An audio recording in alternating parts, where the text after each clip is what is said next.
Hello everybody, I am Harsh Avasthi, Assistant Professor, Department of Management Studies, NIET Greater Noida. Today we will discuss about corporate valuation models. When we fall into the business, either in a running course of business or we establish a business, we need to identify its value. Value is something which is going to define the future course of action, whether I should be proceeding with it or I should be stopping it here only. In a real practice, the corporations are having the perspectives to demonstrate into the economic atmosphere. How we can go with those perspectives in line with the valuation, that would be discussed here. So, valuation, if we talk about, is something determining the economic value of a company. Economic value is related to the money, economy. We can talk about funds, we can talk about cash, but what is the actual value which is going to be derived at the time by the people who are going to evaluate it? What methodology is going to be used is going to affect the value of the company. So, whenever the organization moves for its valuation or an analyst moves for the valuation of any organization, certain perspectives, certain key points are needed to be kept into the mind. So, we can talk about certain key facts of the valuation, that is, price is not same as the value. Price is something which is a consideration of a transaction, value is not a transaction. Value could be abstract, value could be at a given point of time. As the second point is saying that value varies with purpose, person and time. What is my purpose?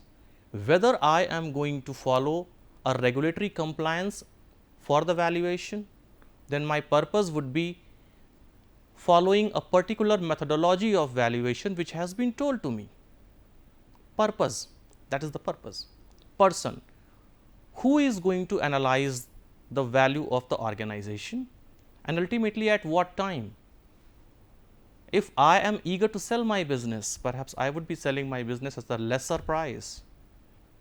But if I am eager to buy any business, perhaps the person who is going to sell me would be selling at a higher price. Then last is the standard and premise of valuation. What basically I am going to select as a standard and what is the premise of my valuation, we also have to go with this. So, proceeding with the presentation, we will discuss about certain corporate valuation models, out of which a select few: asset based valuation model, earning based valuation model, cash flow based valuation model. Then we will go with the capital asset pricing model. Next would be the arbitrage pricing theory, and lastly we will talk about the economic value added, that is known as EVA analysis. So, proceeding with the asset valuation model. Asset valuation model is related to the company's net asset value, and net asset value is identified by subtracting the total liabilities from the total assets.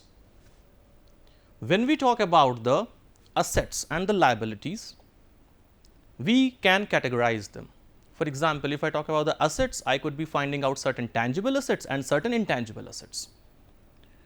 Now, what is going to be my consideration? Whether I am going to include or exclude tangibles or intangibles, this is needed to be understood very clearly by the analyst at the time of valuation. So, as it is written here, net asset value is equal to total assets minus total liabilities, then company's assets and liabilities to include in the valuation.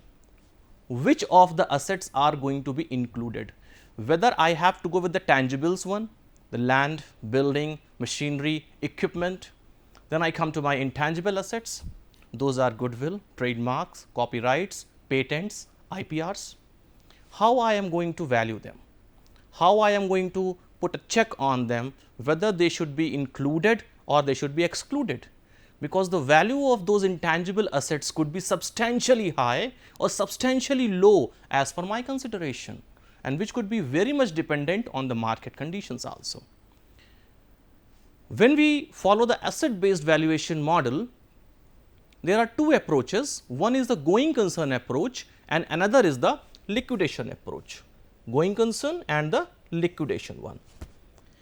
Going concern approach is going with the intangible assets included when we are going to find out the net asset value of any company.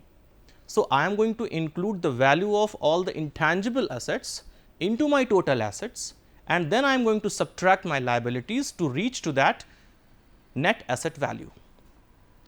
Second is the liquidation value approach. Liquidation is the last process in the company when company is going to be liquidized by will or by force. So, it is a closing value. Whatever value is there of the assets and the liabilities, that is going to be taken into the consideration. So, that is all about the asset based valuation model. Next, we talk about the earnings based valuation model. Earning based valuation model says that actual value of a business lies in the ability to produce revenue in the future. Whenever a businessman is going to establish a business, coming up with an idea to get it commercialized, obviously there is certain intention of earning the profit.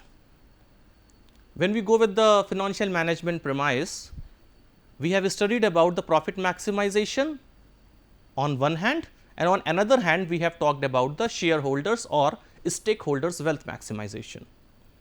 So, stakeholders wealth maximization is, yes, that is acceptable, that should be there, but when I am going to put my energy, my resources, my capital, my intellectual property into an idea to get it commercialized, obviously I would be expecting certain amount of profit out of that. So, this is needed to be understood. So, what we are going to do here, that we are going to capitalize the earnings, and whatever earnings are going to be capitalized in the future course of action, then we are going to calculate its net present value. We are going to discount it to the present time. What would be the future earnings? Because there is risk in the market, there are uncertainties in the market. We have to go against those uncertainties and the risks. We would try our maximum to eliminate those risks, to eliminate those uncertainties, so that at least I can reach to a fair value on the present time basis, which is going to be a benchmark or a decision rule for my further decision. So, what we are going to do here, that when we are going to discount the future earnings of the company at a real time, at the present time, then we are going to divide it by the capitalization rate. Now, what is this capitalization rate? Capitalization rate is obtained by dividing the operating income from the purchase price. Normally, we are going to accept a capitalization rate of 20 to 25%, but this cannot be set as a standard rule, because dependent on different micro and macro variables, that could be getting changed, that could be getting varied. So, this is basically the earning based valuation model, where we are going to capitalize the earnings in the future course of action, and then we are going to put them converted into the present time, so that we can actually find out the real essence out of those earnings. Moving further with the cash flow based model. As earlier we talked about, it is a bit different from that. Based on present value of operating cash flow after deducting the capital expenditures. What we are doing here? We are going to talk about the operating cash flow, and then we are going to deduct the CapExes, capital expenditures, because they are the cost for the assets, they are the prices for the assets. We have to subtract them to find out the real operating cash flow, which is the OCF, out of any business transaction, out of any commercial activity. So, in the formula you can see here OCF, which is the operating cash flow, is equal to EBIT, earnings before interest and tax, multiplied by 1 minus T plus D, D is the depreciation, minus CapEx, minus D multiplied by working capital, then less that depreciation on any of the asset, whatsoever asset is there. It does not make any sense कि एक asset है, दो asset है, तीन asset है. No, any of the assets are there, we are going to subtract the depreciation value of those assets. What actually the difference is here, previously we were talking about the capitalization of earnings. Earnings are not equal to the cash. Profit is not equal to the cash. Profit is different, cash is altogether different. Profit might not be getting converted into the cash. We have to take care of it. Because if I am going to make a sale, if it's cash sale, I am going to collect the cash amount instantly. But if it's a credit sale, I am going to witness the debtor, and if that debtor does not turn up, then it's going to be a bad debt and ultimately turning into a loss. So, this is needed to be understood. Credit sale is also going to accrue the profit, but that profit is not going to be realized. From that perspective, we also have to make a very clear distinction. Being an analyst, we have to keep a very clear distinction in our mind that capitalization of earnings is altogether different to adopt a different methodology in case of the operating cash flow. Proceeding further with the capital asset pricing model, CAPM.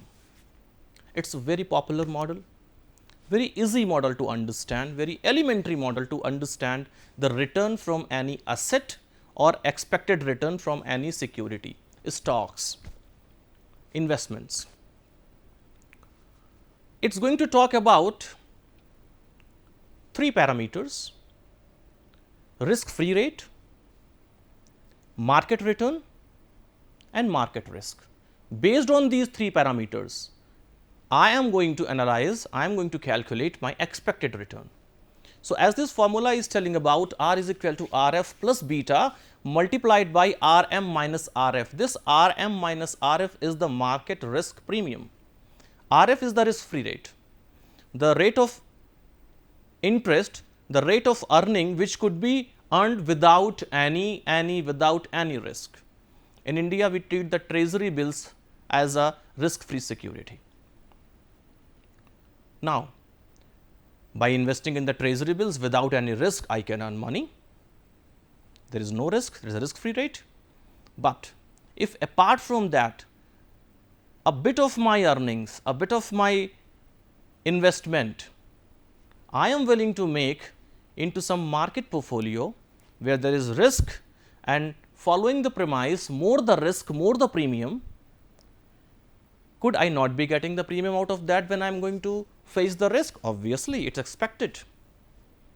जब मैं risk लूँगा तो उसका premium भी expect करूँगा. So, RM minus RF, RM is the market return, RF is the risk free rate common है, it can be obtained without any effort, without any analysis. So, premium is the difference between the market return as well as the risk free rate. Very elementary formula, very simple to calculate and gives you the value on an on hands basis in very simple approaches. And beta is there, the market risk coefficient. So, whatever market risk is there, we are going to multiply the market risk premium with the beta to find out its coefficient value, and then we are going to add it into the risk free rate. That is all it goes. So, what is there? First is the risk free rate, which is available to all.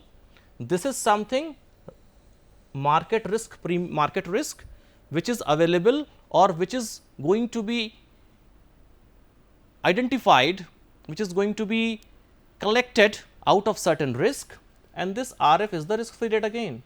So, this RM minus RF is equal to market risk premium multiplied by this beta and added into the risk free rate gives me my total expected return from an asset or a stock or a security. Now, we will talk about the arbitrage pricing theory. It is basically a multi-factor asset pricing model. When we talk about valuation, we are going to consider the micro variables as well as the macro variables. Macro variables are related to the entire economy, the societal environment, where we can be finding out pestle, political, economical, sociological, technological, ecological and legal forces. These are the macroeconomic factors basically. These are the macro factors which are going to affect the entire task environment of the industry, obviously the industry. So, whatever macroeconomic factors are there which are going to make an impact on my valuation, on my methodology, on the value of my company, I have to consider them. I have to take care of them because they are going to make a substantial impact on the valuation of the company. So, it is a multi-factor asset model where we are going to apply the linear relationship between the expected return of a macroeconomic variable that captures a systematic risk. Now, here comes the systematic risk. Systematic risk is that risk which cannot be tolerated. If it is unsystematic, I can tolerate it with the help of diversification, but this fellow cannot be tolerated because it is coming into a system. It is like a tax. If someone is salaried and falling into a tax slab, then that fellow has to pay a tax. Whatever deductions are there, whatever tax avoidances are there, that could be done, tax planning can be done, but after that if certain amount of income is falling into the tax slab, then you have to pay the tax amount. That is it, that is the systematic one. So, when we talk about the macroeconomic variables and the systematic risk associated with them, we have to make a very clear understanding that systematic risk cannot be tolerated by way of diversification or by any other methodology. It would be having its impact on the company valuation. So, we have to adjust that, and what we are doing here, that we are going to adopt a linear programming model, very simple linear programming model. So, again the formula talks about ERI is the expected return. Then we are going to talk about the RF, which is the risk free rate of the return, which could be easily observed, which could be observed by everybody. Then beta, sensitivity of the asset out of that systematic risk. Whatever asset is there, whatever resource is there, which is going to be affected by the systematic risk of any macroeconomic variable, that could be inflation, that could be increase in the demand, that could be change in the supply conditions, many of the macroeconomic variables could be there. So, we have to understand that what is the sensitivity of that macroeconomic variable, what systematic risk it's posing on the assets of the company, on the company's value, we have to accommodate that, we have to work it out. So, RF plus beta I1 multiplied by RP1 plus beta I2 multiplied by RP2, beta multiplied by Kn multiplied by Rpn.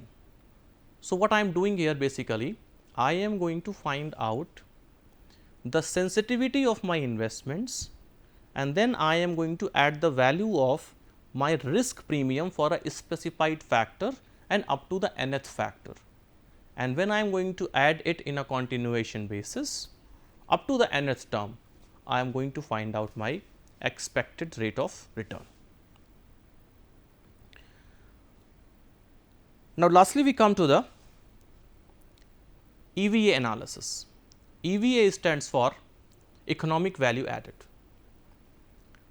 So, EVA as it is written here is a measure of company's financial performance based on the residual wealth. Now, two things, financial performance based on residual wealth जो बचा हुआ है, calculated by deducting its cost of capital from its operating profit. थोड़ा सा गणित है यहाँ पर। Financial performance based on the residual wealth calculated by deducting its cost of capital from its operating profit and adjusted for taxes on a cash basis. 5 things are there. Financial performance. So, how to understand the financial performance? Whether financial performance is going to be taken as the financial soundness, whether it is the liquidity, whether it is the profitability, whether it is the operating efficiency, whether it is the capacity of the company to turn its profits into the cashes, whether it is the ability of the company to turn its debtors into the cash, whether it is about turning the inventory into the finished goods. So, number of aspects are there which could be related to the financial performance directly or indirectly. This we have to think as an analyst. It is not only that only financial parameters are going to affect the financial performance of the company. Yes, they are going to affect directly, but indirectly number of parameters are there which are also responsible for the financial performance of company, because their output is going to be converted into the terms of financial value. We try to convert a transaction, we try to find out a transaction, or we try to convert a transaction into a financial value, into a monetary value. And for the accounting purpose, if I talk about, if I cannot convert a business transaction into a monetary value, that business transaction cannot be posted into my books of entry, because accounting is talking about the monetary value of the transaction. Second point is the residual wealth, whatever has been left. अब जो बचा है मेरे पास, calculated by, now note this point, deducting its cost of capital. Cost of capital is the cost which is incurred by the business to raise that capital, be it the debt, be it the equity. In case of equity, cost of capital could be the amount of dividends paid, that could be equal to the retained earnings, cost of retained earnings. When we talk about the debt, in case of debt, it could be the interest, what I have to repay with my EMI as the integration of the principal amount as well as the interest amount. So, residual wealth calculated by deducting its cost of capital from its operating profit. Whatever profit has been going to be fetched by the operations of the business, operating activity of the business, that is needed to be understood and adjusted for taxes on the cash basis. So, 5 parameters are there. It is going to measure the financial performance based on the residual wealth. So, first is the financial performance. We have to identify the factors which are going to affect the financial performance. Based on the residual wealth, whatever wealth has been now left with the company, calculated by deducting its cost of capital from its operating profit. So, we are going to deduct the cost of capital from the operating profit which has been observed out of the operations of the business firm, and then it is going to be adjusted for taxes on a cash basis. Cash के basis पर हम taxes को adjust करेंगे. So, it is used to measure the value of a company generates from funds invested in it. So, what value the company can generate out of the funds which have been invested, that is needed to be understood. So, let us see this formula.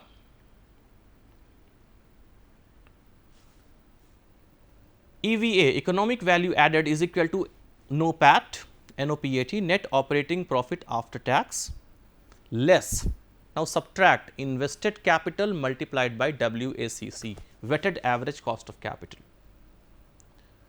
Very simple decision rule is going to be applied here, that when I am going to calculate my economic value added, then by subtracting the invested capital multiplied by the weighted average cost of capital from the net operating profit after taxes, as I told, taxes adjusted on the cash basis, then either I would be getting a positive value or a negative value.